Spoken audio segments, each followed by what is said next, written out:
গণপতি বাপ্পা। রবি, decoration দারুণ হয়েছে আর মূর্তি তো অসাধারণ। Thank you sir. স্যার প্রসাদ। এই মোদক আরো বানিয়েছো তো? আমি তো এটা লাঞ্চেই খেয়ে নেবো। আরে সব আছে, অনেক আছে। পায়েস আছে, পুরনপোলি আছে, হালুয়া আছে। স্যার চলুন না স্যার, খেয়ে নেবেন এবার। হ্যাঁ স্যার, তাড়াতাড়ি চলুন, যে কাজটা করা সেটা করে ফেলি। অন্য কেউ ফোন করলে আর খেতে পারবো না। চলো ভাই, খেয়ে নিয়ে। চলো চলো। Thank you, thank you. Start করি? হ্যাঁ হ্যাঁ।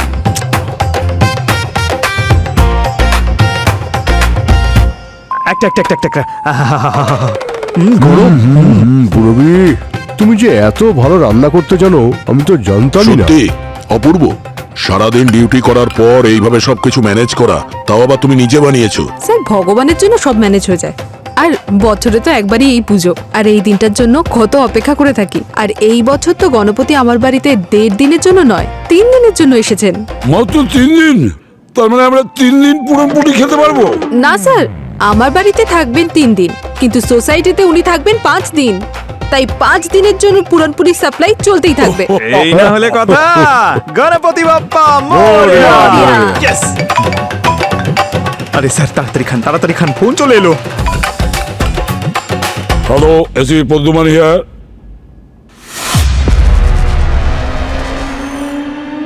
ঠিক আছে, আসি আমরা।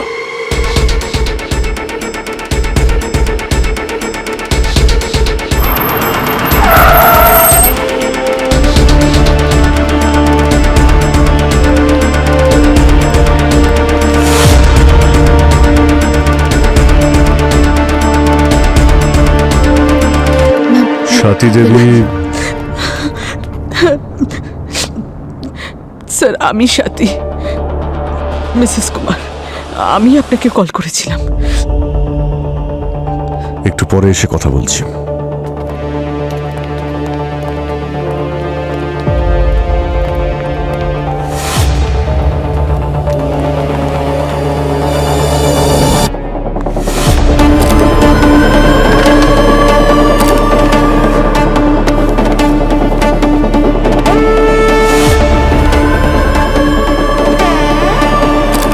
বাইরে থেকে তো কোনো ফিজিক্যাল ইনজুরি দেখতে পাচ্ছি না। বডি টেম্পারেচারও ঠিকই আছে, আর এখনো বডি স্টিফ হওয়া শুরু হয়নি। গালের পেশিগুলো আস্তে আস্তে টাইট হচ্ছে। মানে 1.5 থেকে 2 ঘন্টা হয়েছে উনি মারা গেছেন।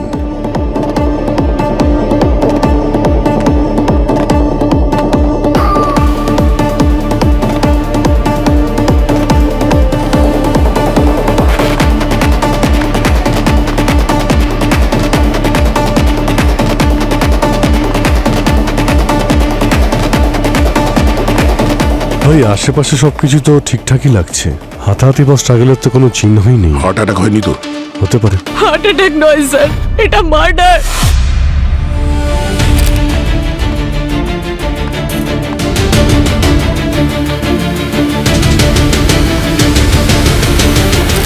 আপনার কেন মনে হচ্ছে যে এটা মার্ডার? বিগত বেশ কিছুদিন ধরেই এরকমই হচ্ছিল স্যার, যেন কেউ ওকে মারবার চেষ্টা করছিল। আর শেষ পর্যন্ত সেটাই হলো যেটা আমি ভয় পাচ্ছিলাম। এরকম কি হচ্ছিল ওনার সাথে? বিগত বেশ কিছু সপ্তাহ ধরে কুমারের সাথে কিছু না কিছু অদ্ভুত ঘটনা ঘটে যাচ্ছিল, যেন কেউ ওকে মারবার চেষ্টা করছিল। একদিন কুমার রিহার্সালসে ওর নিজের ফোনে কিছু একটা দেখছিল। মুস্কান, মুস্কান, মুস্কান, দেখুন না, দেখুন না। মুস্কান, তুমি ঠিক আছো? খুব লেগেছে? হ্যাঁ, ওদিকে নিয়ে যাও ওকে। চলো চলো। তুমি বসে বিশ্রাম করো মুস্কান, আমি দেখে নিচ্ছি। হ্যাঁ।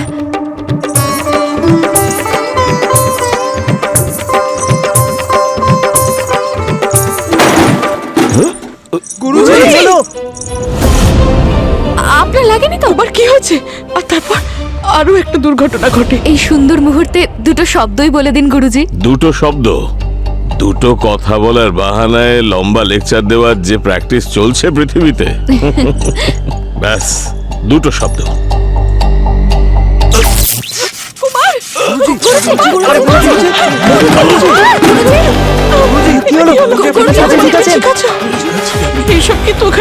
স্যার ফাংশনে কুমার নিজের গাড়ি নিয়ে যাচ্ছিল, তখন ওর গাড়ির ব্রেক ফেল হয়ে যায়। ও খুব অল্পের জন্য বেঁচে যায়। আমি ওকে অনেক বোঝানোর চেষ্টা করেছিলাম যে কেউ ওকে মারবার চেষ্টা করছিল, আমাদের পুলিশের কাছে যাওয়া দরকার ছিল, কিন্তু প্রত্যেকবার ও আমার কথা উড়িয়ে দিত। ও বলতো এটা শুধুই আমার দুশ্চিন্তা, ভাবতো আমায় কেন কেউ মারবে। তিনবার প্রাণঘাতী হামলা, তাও আবার 2-3 সপ্তাহ গ্যাপে গ্যাপে, এটা কাকতালীয় হতে পারে না। আচ্ছা, আপনার কি মনে হয় যে গুরুজিকে কে খুন করতে পারে? কারোর সঙ্গে ওনার কি কোনো ঝামেলা বা শত্রুতা ছিল? আমরা কি করে জানবো স্যার? মনের মধ্যে কেউ কেনই বা কিছু বেঁধে রেখেছে। স্যার ও তো বেশ হাঁপিয়ে গেছিল, তারপর রিটায়ার হতে চাইছিল, আর এইসব হয়ে গেল। হ্যাঁ স্যার, ইনফ্যাক্ট গুরুজি তো মুস্কানকে ওনার উত্তরাধিকারী বানাতে চেয়েছিলেন। স্যারের সব থেকে বেস্ট স্টুডেন্টও। সেরকম কিছু না স্যার, স্যারের সব স্টুডেন্টই খুব ট্যালেন্টেড। এবার কি হবে? গুরুজি যদি অন্য কাউকে ওই জায়গাটা দিত, তাহলেও আমরা আনন্দের সঙ্গে সেই দায়িত্ব পালন করতাম। আমরা কখনোই এইসব কথার এখন কোনো মানে নেই, আর চুপ করো। কুমার নারায়ণম স্যার, তামিলনাড়ুতে উনি বড় হয়েছেন আর ভরতনাট্যমের ট্রেনিং ওখান থেকেই নিয়েছিলেন। 15 বছর বয়সে সোলো পারফরমেন্স শুরু করেছিলেন, আর 20 বছর হতে হতে ওনার ডান্স একাডেমি খুলেছিলেন, অভিনয় অঙ্গন একাডেমি। উনি ওনার জীবনে সম্মান আর অ্যাওয়ার্ডস অনেক পেয়েছেন। সিম্পল লিভিং, হাই থিঙ্কিং ধরনের মানুষ ছিলেন উনি, আর একজন ট্যালেন্টেড ডান্সার আর টিচার হওয়ার সাথে সাথে এনভায়রনমেন্টালিস্টও ছিলেন। এই প্লাস্টিক থেকে হওয়া পলিউশনের বিরুদ্ধে উনি আওয়াজ তুলেছিলেন, আর সেই কারণে কোর্টে অনেক পিআইএল আর আরটিআইও করে রেখেছিলেন উনি। স্যার, হ্যাঁ স্যার এই দেখুন, আচ্ছা, এই দেখুন স্যার, ওনার সোশ্যাল মিডিয়া অ্যাকাউন্ট। উনি পরিবেশ নিয়ে অনেক পোস্ট করতেন, বিশেষ করে প্লাস্টিক ব্যান করার ভিডিও। এটা কিরকম কমেন্ট? তুমি কুকুরের মতন মরবে বুড়ো, এই কি ধরনের অদ্ভুত কমেন্ট? কুমারবাবু তো ওই প্লাস্টিকের বিরুদ্ধে ছিলেন, প্লাস্টিক বর্জন করতে বলেছিলেন। এই সোশ্যাল মিডিয়ায় একটা ট্রেন্ড হয়েছে, বড্ড ট্রোল করে লোকজন। আমার সঙ্গে এমন হয়েছে স্যার। একবার একটা ফেক ম্যারেজ প্রপোজাল পেয়েছিলাম আমি। Can't tell you. এক মিনিট স্যার, বেশিরভাগ মেসেজেস তো এইরকম ধরনেরই হয়, গালিগালাজ না হলে প্রাণে মেরে ফেলার হুমকি, আর বেশিরভাগ কমেন্টগুলো ইয়াংস্টাররাই করেছে। সেটাই তো, আজকালকার জেনারেশন তো এনভায়রনমেন্টের ব্যাপারে খুবই সচেতন, তারপরেও এমন কমেন্ট। আর এই কমেন্টে তো 5000-এর থেকে বেশি লাইকস। গুরুজি, এখনো সময় আছে, রাসার কাছে ক্ষমা চেয়ে নিন, না হলে ও আপনাকে শেষ করে দেবে। এই রাসা কে? সে যেই হোক না কেন, কুমার বাবুর সঙ্গে তার সম্পর্ক ভালো ছিল না। এখানে কিছু না কিছু গোলমাল নিশ্চয়ই আছে, কিন্তু কি? সালুকে কি কিছু বলেছে বডির ব্যাপারে? না স্যার, উনি তো ফোনই তুলছেন না। আরে সালুকে ফোন তুলছে না? সালুকে গেল কোথায়? সালুকে? হ্যাঁ, আরে স্যার, সালুকে তাড়াতাড়ি জল নিয়ে এসো। আরে ওর কি হলো? ডক্টর সালুকে? Hello, ambulance. আরে স্যার, আরে ভাই, কে এরকম করলো? আরে ভাই তুমি, আরে কত সুন্দর একটা ঘুম দিচ্ছিলাম এতক্ষণ বাদে, আর শুধু শুধু তুমি। আপনি কবে থেকে দিনে ঘুমুন? উঠুন। আমার চশমা কোথায়? চশমা দাও। এই নিন। বুড়ো হয়ে গেছো। এই সব হচ্ছে এর দোষ, এই পুরো। কেন? আমি কি করলাম? আরে সব সময় কোনো না কিছু খাবার জিনিস পাঠায়। এবার জানো, এত বড় একটা টিফিন বক্স ভর্তি করে পুরনপুলি পাঠিয়েছে আমাকে, তাতে আবার লিখেও পাঠিয়েছিল। ওতে লেখা ছিল পুরনপুলিতে আগে ভালো করে ভালো ঘি মাখাবেন, তারপরে গাঢ় গরম গরম দুধের সঙ্গে মিশিয়ে খাবেন। বাই গড, দয়া, এত টেস্টি ছিল। হ্যাঁ, 4 পুরনপুলি আমি খেয়ে ফেলেছি। 4টে পুরনপুলি? এটা তো পুরো সেনাদের হয়ে যাবে স্যার। আপনি একলা খেয়ে নিলেন? তবে আমাকে তুমি কম ভেবেছো? রাক্ষস কোথাকার। স্যার, ওই কয়েকটা কি বাঁচিয়ে রেখেছেন নাকি? সব কটাই কেন বাঁচিয়ে রাখবো? কেন বাঁচাবো? এসব কি স্যার? এগুলো কিন্তু ঠিক ঠিক না। আবার কি ভাই? পুরনপুলি খেয়ে না হয় ঘুমিয়ে পড়েছিলে। আর ওই ডেড বডির রিপোর্টটা কি? না, সালুকে এমন কাজ করে না বস।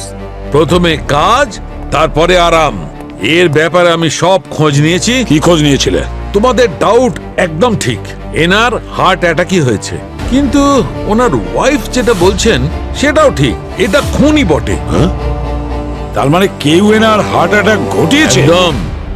দেখো, এর ব্লাড স্যাম্পেলে আমি অক্সিভরিন নামে কেমিক্যাল পেয়েছি। অক্সিভরিন? হ্যাঁ, জানো এই অক্সিভরিন কি কাজ করে? এটা কাগজের কারখানায় পাল্প বানানোর জন্য, মানে ওর মণ্ডপ তৈরি করার জন্য ব্যবহার হয়। এই অক্সিভরিন কোনো মানুষকে দেওয়া হলে আস্তে আস্তে বিষের কাজ শুরু করে।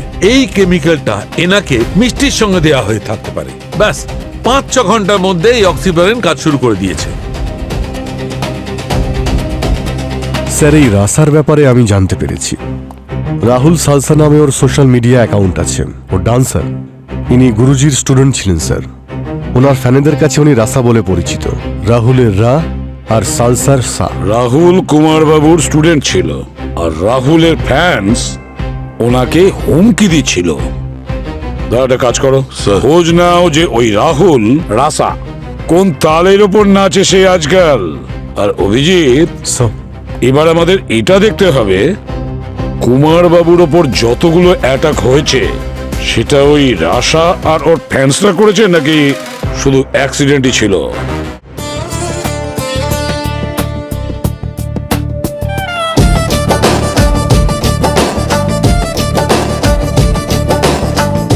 আপনি যদি আমার মতো হতে চান ফিট, এটির ব্যবহারেই আপনি হবেন সুপারহিট। জুস। শক্তির খুব দরকার তোমার। জুস তো এসেই যাবে, ততক্ষণে কিছু কথা বলেনি। আরে স্যার, ওই দিন উনি খুব বাঁচান বেঁচে গেছেন। অনেক বড় অ্যাক্সিডেন্ট হয়েছিল ওনার গাড়িতে। ব্রেকটা কি করে ফেল হলো সেটা বলো। ফেল নয় স্যার, কেউ ভুলবশত ওই প্লাস থাকে না, ওটা দিয়ে ব্রেক ওয়্যার কেটে দিয়েছিল। আমি সোয়াতি ম্যাডামকে এই কথাটা বলেও ছিলাম, কিন্তু উনি কিছু কানেই নেননি। তারপর আমাকে বলা হয়েছিল এর ইন্স্যুরেন্স ক্লেম করে দিতে, তাই আমি এই ব্রেক ওয়্যারটা সাবধানে রেখেছি স্যার।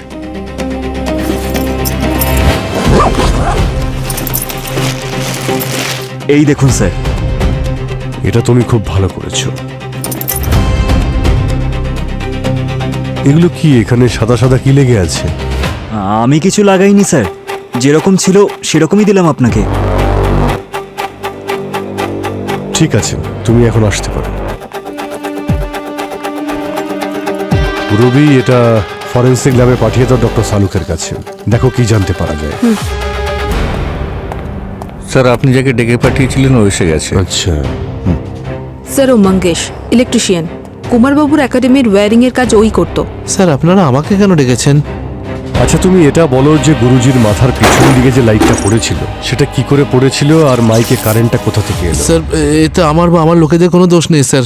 ওই লাইট পড়ে যাওয়ার পর আমি তার নাট বল্টু চেক করেছিলাম স্যার। ওটা কেউ ইচ্ছে করে লুজ করেছিল স্যার, নাহলে আমার ফিটিং করা কোনো জিনিস পড়ে যাবে এমনটা অসম্ভব স্যার। আর ওই মাইক? স্যার, ওই মাইকের ওয়্যার কেউ ইচ্ছে করে ইলেকট্রিক শকারে ভরে দিয়েছিল স্যার, যাতে কারেন্ট পাস হয়। স্যার, এমন কাজ তো কোনো নতুন ইলেকট্রিশিয়ানও করবে না স্যার। আরে আরে আরে আরে স্যার, অ্যাড শুট করার সময় তো অজ্ঞান হয়ে যাচ্ছিল না স্যার? ওটাই আমার কাজ স্যার। আমার পার্সোনাল লসের জন্য তো আমি এজেন্সির লস করতে পারি না। আপনারা তো আর জানেন না স্যার, গুরুজি চলে যাওয়ার পর থেকে আমার উপর দিয়ে কি যাচ্ছে। হ্যাঁ, গুরুজি মারা যাওয়াতে কতটা দুঃখ পেয়েছো সেটা তো ইন্টারনেটে ওনার পোস্ট দেখে বোঝা যাচ্ছে। স্যার, ওটা আমি নই, আমার ফ্যানেদের কাজ। কিন্তু তোমার ফ্যানেরা এরকম কেন রিয়াক্ট করছে? নিশ্চয়ই কোনো কারণ আছে। আজ আমি যা কিছু হয়েছে গুরুজির আশীর্বাদে হয়েছে। উনি গুরুর চেয়ে অনেক বেশি কিছু ছিলেন আমার কাছে। কিন্তু আমি এখনকার ছেলে, এখনকার সমস্ত কিছু, এখনকার আর্ট আমার খুব পছন্দের। তাই আমি ভরতনাট্যমের সঙ্গে হিপ হপ আর ওয়েস্টার্ন মিউজিকের একটা যোগসূত্র ঘটালাম। তাই নিয়ে ইন্টারনেটে আলোড়ন পড়লো স্যার। রাহুল, এসব কি? কি হয়েছে গুরুজি? জিজ্ঞেস করছো? তোমার নৃত্য কলার যে শিক্ষা দিয়েছি তার এই রূপান্তর ঘটিয়েছো। ভারতনাট্যম শুধু শাস্ত্রীয় নৃত্য নয়, ভগবানের আশীর্বাদ স্বরূপ সেটি আশীর্বাদ। নটরাজের এই পবিত্র কলাকে তুমি ইংলিশ বাজনার সঙ্গে মিশিয়ে দিয়ে সেটিকে অপমান করেছো। কিন্তু গুরুজি, শিল্প তো শিল্পই। আমি তো শুধু ভরতনাট্যমের একটা নতুন পথ, নতুন স্টাইল সৃষ্টি চুপ করেছি। করো, আর তোমার এই ভাবনা নিজের কাছেই রাখো। তুমি বেরিয়ে যাও, বেরিয়ে যাও এখান থেকে। জানি না আমার আর গুরুজির সেই ঝগড়া ইন্টারনেটে কিভাবে লিক হলো, আর তারপর থেকে আমার ফ্যানেরা সকলে ওনাকে ঘৃণা করতে থাকলো। মার্ডারের দিন কোথায় ছিলে তুমি? দিল্লিতে একটা পার্সোনাল কাজে গেছি। আচ্ছা স্যার, স্যার এই যে আমার ফ্লাইটের টিকিট। সেসব ঠিক আছে, যতক্ষণ এই কেসটা সলভ না হবে ততক্ষণ তুমি এই শহর থেকে বাইরে কোথাও যাবে না। ঠিক আছে স্যার।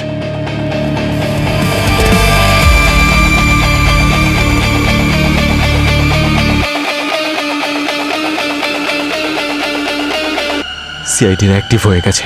যত তাড়াতাড়ি সম্ভব তুই এই শহর ছেড়ে দে।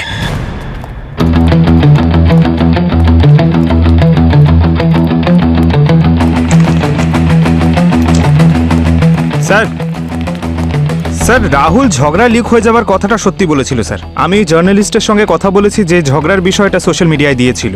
ও বলছিল একজন আননোন মহিলা আর কুমার বাবুর ঝগড়ার বিষয় বলেছিল। আচ্ছা, এই রাহুল যে দিল্লি গিয়েছিল সেটার ব্যাপারে কি জেনেছো? স্যার ডিটেলস আমি ফরওয়ার্ড করেছি এয়ারপোর্ট অথরিটিকে, ওরা কনফার্ম করে বলে দেবে। দয়া, এই রাহুল কিন্তু অতটা সহজ সরল নয়, কড়া নজর রাখতে হবে ওই রাহুলের ওপর। যতগুলো অ্যাক্সিডেন্ট হয়েছিল গুরুজির সঙ্গে সবকিছু প্ল্যান করা ছিল স্যার। এমন কেউ তো আছে যে ওনাকে বারবার মারার চেষ্টা করছিল, আর সে সফলও হলো। একটা আশ্চর্যের ব্যাপার দেখো, ভরতনাট্যম টিচারকে মারার জন্য কেন ওরা ব্যস্ত হয়েছিল, কেন ওরা মেরে ফেলেছে ওনাকে? একটাই কারণ হতে পারে অভিজিৎ, এই যে কুমার বাবু পিআইএল ও আরটিআই ফাইল করেছিলেন না, হয়তো সেটার কারণেই অনেক শত্রু হয়ে গেছিল ওনার, হতে পারে। স্যার, হ্যাঁ স্যার আমি কুমারবাবুর কেসের ডিটেল বের করেছি। ওনার একাডেমির ঠিক পাশেই কোনো মিস্টার মুকেশের ফ্যাক্টরি রয়েছে, যেখানে উনি প্লাস্টিকের তৈরি জিনিস বানান। আর কুমারবাবু রিপোর্ট করার জন্য পুলিশ ওদের ফ্যাক্টরি সিল করে দেয়, আর সেই জন্যই মুকেশ কুমারবাবুকে হুমকি দিচ্ছিল। মুকেশ, নিয়ে এসো ওই মুকেশকে, দেখি তো একবার ওর হুমকিটা কত জোরালো।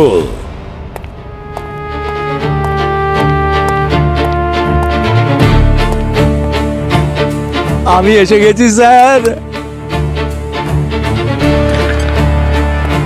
আপনার জন্য এটা, আপনার বাচ্চার জন্য, আপনার যদি বাচ্চা না থাকে আপনার প্রতিবেশীর বাচ্চার জন্য, যদি প্রতিবেশীর বাচ্চা না থাকে আপনার আত্মীয়ের বাচ্চার জন্য। ঘুষ এটা নয় স্যার, গিফট, এটা গিফট। আসলে মানুষ যখন খুশি হয় না, গিফট দেয় সে, গিফট। আর আপনি কি নিয়ে এত খুশি? আমি তো খুব খুশি হয়েছি স্যার, ওই কুমার চলে গেছেন না এই পৃথিবী ছেড়ে, আমি খুব খুশি হয়েছি। কুমার গুরুজি একজন নামি দামি শিল্পী ছিলেন, সারা পৃথিবীতে এই দেশের নাম উজ্জ্বল করেছেন উনি। তোমার মতো মানুষ ওনার মূল্য কি বুঝবেন? হ্যাঁ, তা হবে হয়তো, আমি এসব জেনে কি করব? উনি তো আমার ব্যবসা বন্ধ করতে চলেছিলেন। যতদিন উনি একাডেমি চালাচ্ছিলেন না, আমিও ওনাকে অনেক রেসপেক্ট করতাম, দিব্যি করছি। কিন্তু যবে থেকে উনি শুরু করলেন না, নো প্লাস্টিক, ব্যান প্লাস্টিক, পরিবেশকে বাঁচাও, বিশ্বকে বাঁচাও, এইসব নাটক করার কি দরকার ছিল? প্রায়শই উনি কোনো কমপ্লেন করে আমার ফ্যাক্টরি বন্ধ করতে চাইতেন। আমি অনেক পরিশ্রম করে কোর্ট কাছারিতে চক্কর লাগিয়ে ওটা খোলার চেষ্টা করতাম। আরে আমারও তো বউ বাচ্চা আছে স্যার, আচ্ছা। তাদের ব্যাপারেই তো ভাবতে হবে। যাতে তোমার প্লাস্টিকের ফ্যাক্টরি খুব ভালো করে চলে, এই জন্যই তুমি এই সমস্ত করেছো। কেন? মিথ্যে বলবো না স্যার, চেষ্টা তো অনেক করেছিলাম, 2-3 বার গুন্ডাও পাঠিয়েছিলাম। ওই ডান্সার বাইরে থেকে যতটা নরম ছিল না, ভেতর থেকে অতটাই স্ট্রিক্ট ছিল, সলিড, নিজের সিদ্ধান্ত থেকে নড়েনি, অনড় ছিল। উনি যখন ভয় পেলেন না তখন আপনি ওকে মেরে দিলেন। আমি কেন ওকে মারতে যাব স্যার, যখন ও নিজেই দেশ ছেড়ে চলে যাচ্ছিল? কি বললে? কুমার বাবু দেশ ছেড়ে চলে যাচ্ছিলেন? স্যার আপনি কেমন ইনভেস্টিগেশন করেন, আপনি জানেন না? কুমার আর ওর ওয়াইফ আমেরিকা শিফট করে যাচ্ছিল বরাবরের জন্য, পার্মানেন্ট। আমি তো এটা জেনে খুব খুশি, আমাকে কোনো এফোর্টই করতে হলো না, আমার রাস্তার কাঁটা আপনিই সরে যাচ্ছে।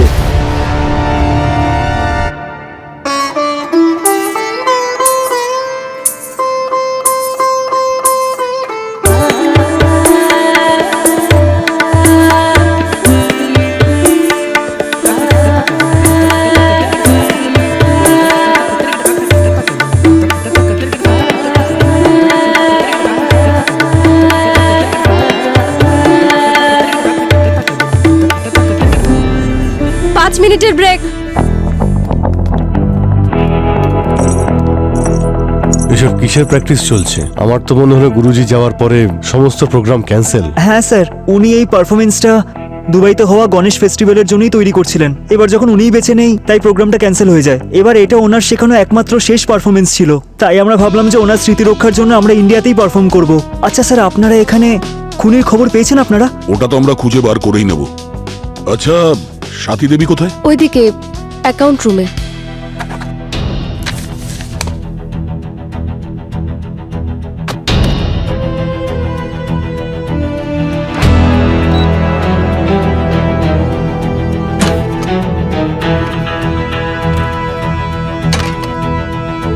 চলো এই যে করেই হোক আমি এই সব পেপার ওয়ার্ক এক্ষুনি কমপ্লিট করে নিতে চাই। ঠিক আছে। আমি চাই না যে আমি যাওয়ার পরে এই আচ্ছা সব। স্বাতী ম্যাডাম, আপনি আমাদের এটা তো বলেননি যে কুমার বাবু নাকি এই দেশ ছেড়ে বাইরে চলে যাচ্ছেন। উনি তো যেতেই চাইছিলেন না, আমি তো ফোর্স করেছিলাম ওনাকে। ফোর্স করার প্রয়োজন কি ছিল? স্যার তিনবার প্রাণে মেরে ফেলার চেষ্টা হয়েছিল। আমি ভয় পেয়ে গেছিলাম যদি কোনো কিছু হয়ে যেত তাহলে আমি কি করতাম। আমি ইউএস সিটিজেন, ছোটবেলাটা আমার ওইখানেই কেটেছে, তাই চেয়েছিলাম যে এখন ওখানেই সেটেল করে যাব। আর তাই তো আমি ওকে কনভিন্স করছিলাম। আর এমনিতেও আমার হাজবেন্ডের বেশিরভাগ শোজই বাইরেই হতো। এইসব তো একান্তই আমাদের ব্যক্তিগত না স্যার, তাই মনে হয়েছিল এইসব আপনাদের সাথে কি বলে শেয়ার করব। ম্যাম, আমরা এখনো গুরুজির খুনিকে খুঁজে বেড়াচ্ছি। আমরা এটা বোঝার চেষ্টা করছি যে কেউ ভরতনাট্যম টিচারকে কেন মারবে, ওনার শত্রুতা কার সঙ্গে ছিল, ওনার মৃত্যুতে কার লাভ হতে পারে। সেই জন্য ওনার সঙ্গে জড়িত সমস্ত বিষয় আমাদের ইনভেস্টিগেশনে কাজে লাগবে। বুঝতে পেরেছেন আপনি? ম্যাম, ম্যাম, নিশার ফোন লাগছে না। ওর স্টেপগুলো মেহেকাকে দিয়ে দিই। কেন, নিশা কোথায়? জানি না স্যার, আমরা ওকে অনেকক্ষণ ধরেই ফোন করার চেষ্টা করছি, সুইচ অফ পাচ্ছি। ঠিক আছে, আমি দেখছি।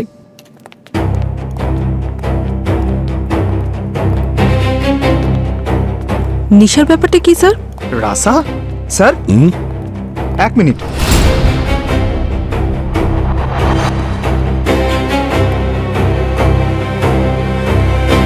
রাহুলকে তো একাডেমি থেকে বের করে দেওয়া হয়েছিল, তাহলে ওর হুডি এখানে কি করে? স্যার এটা তো কোনো মেয়ের হুডি মনে হচ্ছে। তাহলে হয়তো নিশার। রাহুলের হুডি নিশার কাছে কি করে এলো? কেন হতে পারে না স্যার? রাহুল তো ওর বড় দাদা। হোয়াট? ইয়েস স্যার, আর সেই কারণেই ও গুরুজির উপর বেশ রেগেছিল, কারণ রাহুলকে একাডেমি থেকে বার করে দেওয়া হয়েছিল। গুরুজির ওপর রেগেছিল তো ও এখানে এই একাডেমিতে কি করছিল? ও রাহুলের সাথে যেতে পারতো। স্যারও এখনো জুনিয়র, এখনো অনেক কিছু শেখার আছে। আর ওনার থেকে ভালো টিচার কোথায় পাবে ও?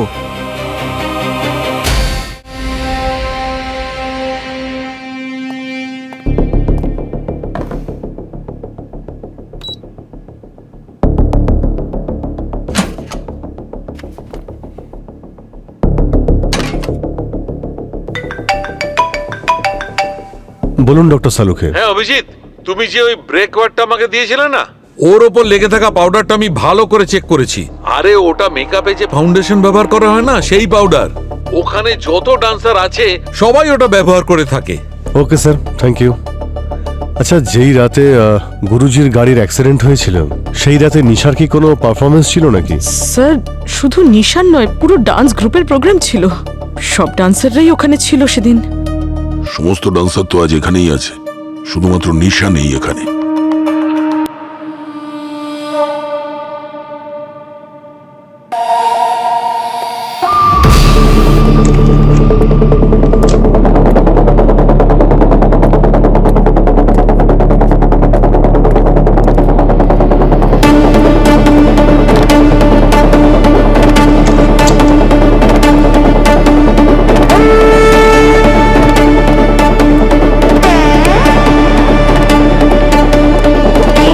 তা কেটে ধার।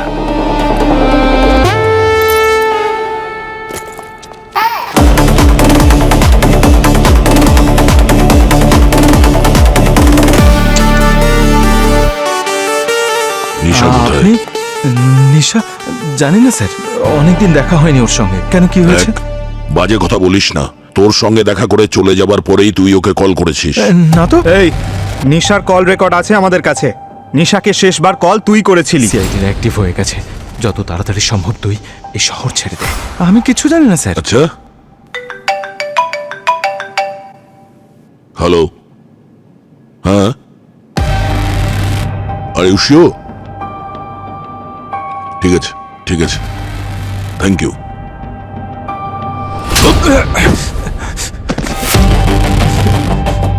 মিথ্যে কথা বলবি না। দিল্লি গেছিলি, কেন গিয়েছিলি? এয়ারপোর্ট থেকে কল করেছিল। তুই ফ্লাইটের টিকিট বুক তো করেছিলি, কিন্তু তুই ফ্লাইটে যাসনি। সরি স্যার, আমি ভয় পেয়ে গেছিলাম স্যার। আমি ভেবেছিলাম আপনারা আমাকে অ্যারেস্ট আগের কারণের বিষয় বলতে পারবো না, কিন্তু এখন তুই প্রপার কারণ দিয়ে দিয়েছিস জেলে ভরার জন্য। ঠিক করে বল নিশা কোথায়, না হলে সারাটা জীবন তুই নাচতে পারবি না, মনে রাখিস। এসো, চলো।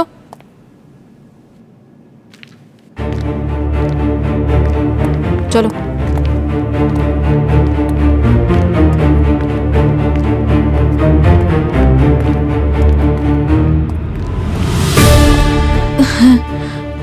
আপনাদের যাওয়ার পর দাদা আমাকে ফোন করেছিল।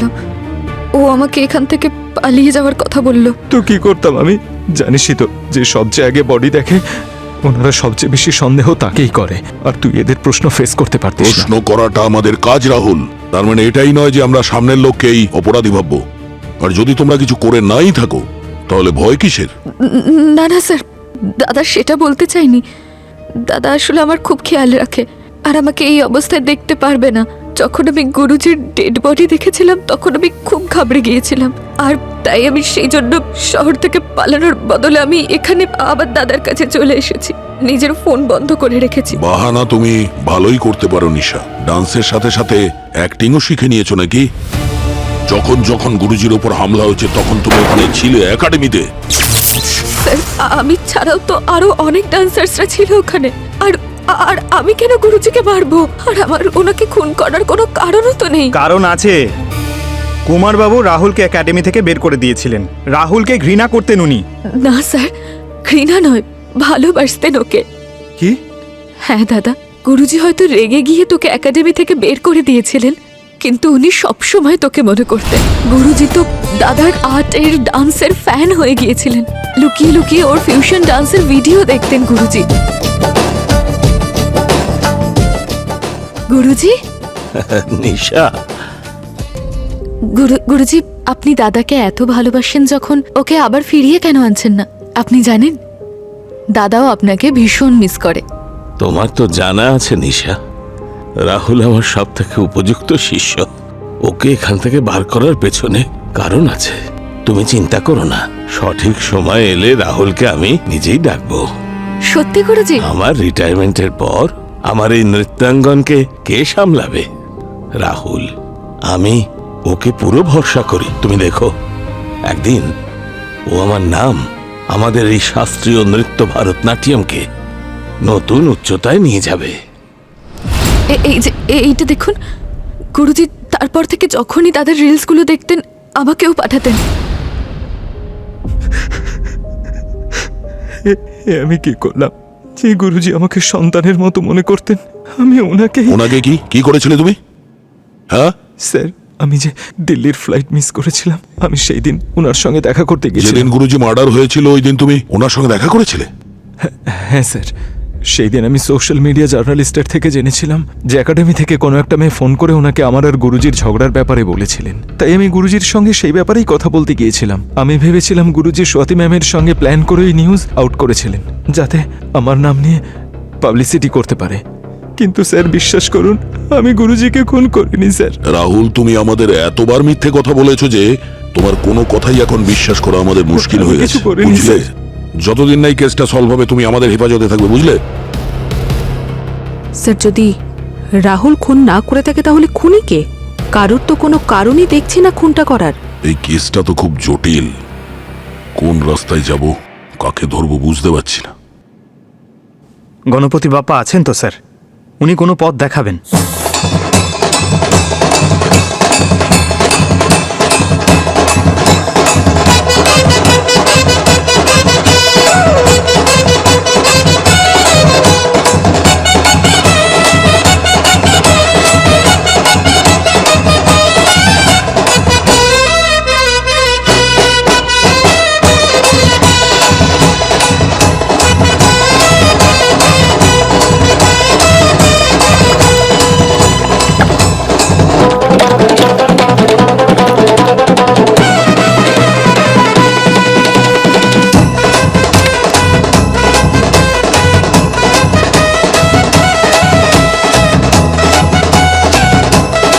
गणपति बाप्पा मंगल मूर्ति। Thank you, thank you, thank you. এই যে বাড়িতে গণপতির বিসর্জন দেওয়ার পদ্ধতিটা ভীষণ ভালো, তাহলে সমুদ্রে নদীতে কখনো দূষণ হবেই না। আর স্যার মূর্তিটাও অর্গানিক মাটি আর কালার দিয়ে তৈরি, তাই এই জলটা আমি গাছের গোড়াতেও দিতে পারি। দারুণ ভালো, এরকমই বিসর্জন হওয়া উচিত, আর মূর্তিও এরকম ভাবেই বানানো উচিত। অর্গানিক।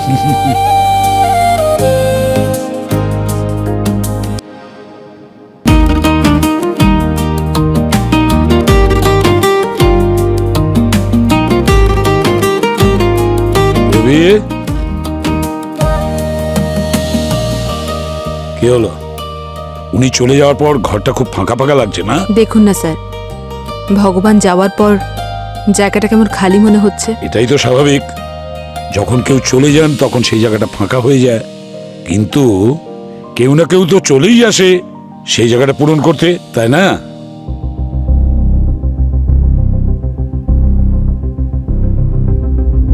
স্যার, হ্যাঁ, গুরুজি চলে যাওয়ার পরে ওনার একাডেমিও এইভাবে নিশ্চয়ই খালি হয়ে গেছে, তাহলে কেউ তো আসবে ওনার জায়গা নিতে।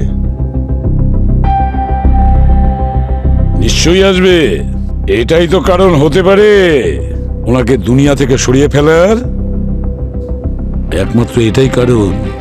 স্যার, ওই স্বাতী, ও তো নিজের উকিলের সাথে কিছু বেচার এগ্রিমেন্ট সাইন করছিল, তাই না? উনি ঠিক কি বিক্রি করতে চাইছিলেন? গুরুজির প্রপার্টি? স্যার হয়তো একাডেমি বিক্রি করতেন, কিন্তু কাকে? মুকেশ। মুকেশকে, প্লাস্টিক কারখানার ওই মুকেশকে, একমাত্র সেই তো ওনাকে মেরে ফেলার চেষ্টা করছিল ওনার একাডেমির জায়গাটা নেওয়ার জন্য। অভিজিৎ, একটা কাজ করো, ওই সাথীর সঙ্গে দেখা করো, কথা বলো, সমস্ত প্রশ্নের উত্তর একমাত্র ওর কাছেই আছে। সরি স্যার, সরি, আমি আপনাদের থেকে একটা কথা লুকিয়ে গেছি।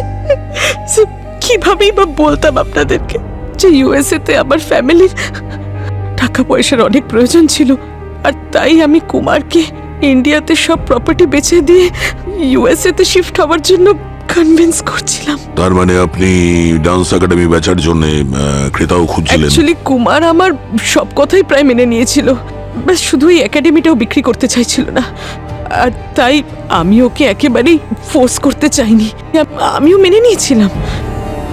কিন্তু স্যার, যেদিন কুমারের মার্ডার হয়েছিল সেদিন আমার কাছে রাজবর্ধন বলে একজনের মেসেজ এসেছিল। উনি আমাদের একাডেমি কিনে নিতে একেবারেই রাজি ছিলেন। তারপর আমি ভাবলাম, এখন কুমার তো আর নেই, আর আমিও তো ইউএস চলে যাব, তাই একাডেমি বিক্রি করে দেওয়াই ভালো। এটাই সবার জন্য ভালো হতো আর লাভও তো হতো, তাই না? কে এই রাজবর্ধনটা আবার কে? ওনার সঙ্গে আপনার আগে দেখা হয়েছিল? না স্যার, দেখা তো করিনি, কিন্তু উনি আমাদের একজন স্টুডেন্টের বাবা, অনেক বড় বিজনেসম্যান। সাউথ ইন্ডিয়াতে ওনার পেপার মিলসও আছে। Paper mill? কুমার গুরুজির যে কেমিক্যালে মৃত্যু হয়েছিল ওই কেমিক্যাল তো পেপার মিলে ইউজ হয়। আচ্ছা, এটা কোন স্টুডেন্ট যার বাবা আপনাদের একাডেমিটা কিনতে চেয়েছিলেন? স্যার, ওই নমস্কার ভাই ও বোনেরা, আজ আপনাদের সামনে আসতে পেরে আমি এবং আমাদের সিআইডি টিমের সকলে খুব আনন্দ অনুভব করছি। গণেশ বিসর্জনের এই শুভ মুহূর্তে আমরা কুমারবাবুর স্টুডেন্টদের কাছে একটা অনুরোধ করেছি যে আমাদের সকলের জন্য আপনাদের সামনে একটা ভরতনাট্যমের পারফরমেন্স দেখাবো। ওনারা রাজিও হয়ে যান, কিন্তু বিশেষ কথা এই যে পারফরমেন্স, সেটা কুমারবাবু গত হওয়ার আগে কোরিওগ্রাফ করেছিলেন। এটা খুব বিশেষ পারফরমেন্স। তাহলে আসুন আমরা সেই পারফরমেন্সটা সবাই মিলে দেখি। মঞ্চে আসার জন্য অনুরোধ করছি।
একটু আগে খুব সুন্দরভাবে ভরতনাট্যমের নৃত্য পরিবেশন করলো, যেটা সত্যিই তুলনাহীন।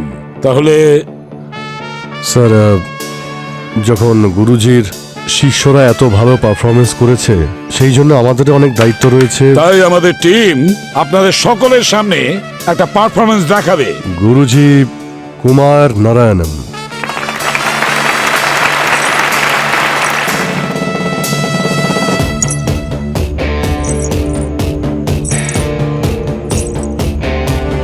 ও যে কথায় আছে না, শিকারি বেড়ালের গোপ দেখলেই চেনা যায়, ঠিক সেইভাবেই কুমার বাবু ওনার 15 বছর বয়সে নিজের নৃত্য শৈলীতে সম্পূর্ণ দেশের মুখ উজ্জ্বল করে দিয়েছেন।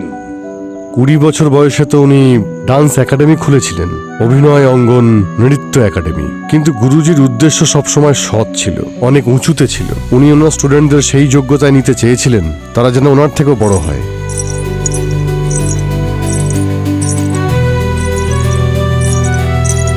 কিন্তু তাদের মধ্যে একজন স্টুডেন্ট ছিল যে ওনার এই চিন্তাভাবনাকে মর্যাদা দেয়নি। ওনার প্রতিভা শেখার বদলে অন্য কারো অর্জন করার সম্মান, উন্নতি আর ভালোবাসা দেখলে তার জেলাসি হয়। সেই রাগ আর হিংসের আগুন এতটাই চরমে উঠল যে সেই স্টুডেন্ট কুমার বাবুর প্রাণ নিতে উদ্যত হলো। প্রথমে স্টুডিওতেও লাইট ফেলে দেয় ওনার গায়ে,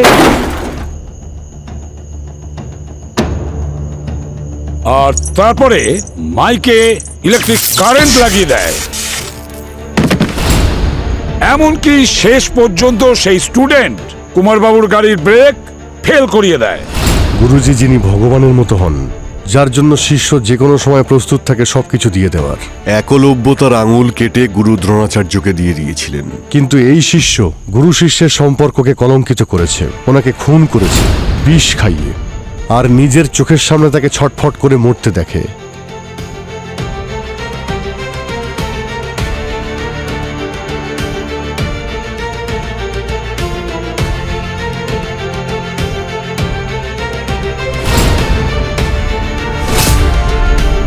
কিন্তু কি জন্য?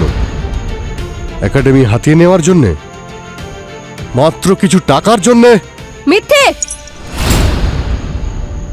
আমি ওনাকে টাকার জন্য মারিনি, আর না এই একাডেমির জন্য। আমি ওনাকে মেরেছি আমার সম্মানের জন্য, নিজের আত্মসম্মানের জন্য মেরেছি। মুস্কান, কেন? উনি আমাদের গুরুজি ছিলেন। কারণ উনি আমাকে ঠকিয়েছেন। ঠকিয়েছেন? আরে উনি তো কত স্নেহ করতেন তোমায়। নিজের বাড়ি ছেড়ে এত দূরে এসেছি আমি শুধুমাত্র গুরুজির থেকে ভরতনাট্যম শিখতে। রাত দিন পরিশ্রম করেছি, ওনার বেস্ট স্টুডেন্ট হয়ে উঠলাম। কিন্তু গত 2 বছর ধরে এই একাডেমির খেয়াল রাখলাম শুধু এই আশা নিয়ে যে গুরুজি আমার যোগ্যতা বুঝতে পারবে, উনি আমাকে সেই জায়গা দেবেন যেটা আমি ডিজার্ভ করি, নিজের জায়গা। তারপর একদিন আমি নিশা আর গুরুজিকে কথা বলতে শুনলাম। আমার রিটায়ারমেন্টের পর আমাদের এই নৃত্যাঙ্গনকে কে সামলাবে? রাহুল। আমি ওকে পুরো ভরসা করি। গুরুজি নিজের জায়গা এই রাহুলকে দিতে চেয়েছিলেন, এই রাহুলকে যে গুরুজিকে ঠকিয়ে চলে গেছিল। গুরুজি ওকে নিজের উত্তরাধিকারী মনে করত। কেন? কারণ আমি একজন মেয়ে। আমি ওনার জায়গা সামলাতে পারবো না। তখনই আমি সহ্য করতে পারলাম না যে গুরুজি আমাকে আমার জায়গাটা দিল না। সেই জন্য আমি যদি সসম্মানে আমার জায়গা না পাই, সেটা কেড়ে নিতে আমি জানি। আমি আমার বাবার পেপার মিল থেকে ওই বিষ চুরি করেছি আর মিষ্টিতে মিশিয়ে দিয়েছিলাম। আর সেই জন্য কুমার বাবু তোমার পরিবর্তে রাহুলকে পছন্দ করেন। কারণ একজন ভালো শিল্পীর ভালো পারফর্ম করলেই হয় না, বরং ভালো মানুষ হতে হয়। কুমার বাবু শিষ্যদের মধ্যে এটাই খুঁজছিলেন যে প্রকৃতপক্ষে মানুষ, কিন্তু সেটা তোমার মধ্যে পাননি। তোমার মধ্যে তো মনুষ্যত্ব বোধটাও নেই, ছিল শুধু স্বার্থ। যার কারণে তুমি নিজের পিতৃসম গুরুদেবকে খুন করেছো। না,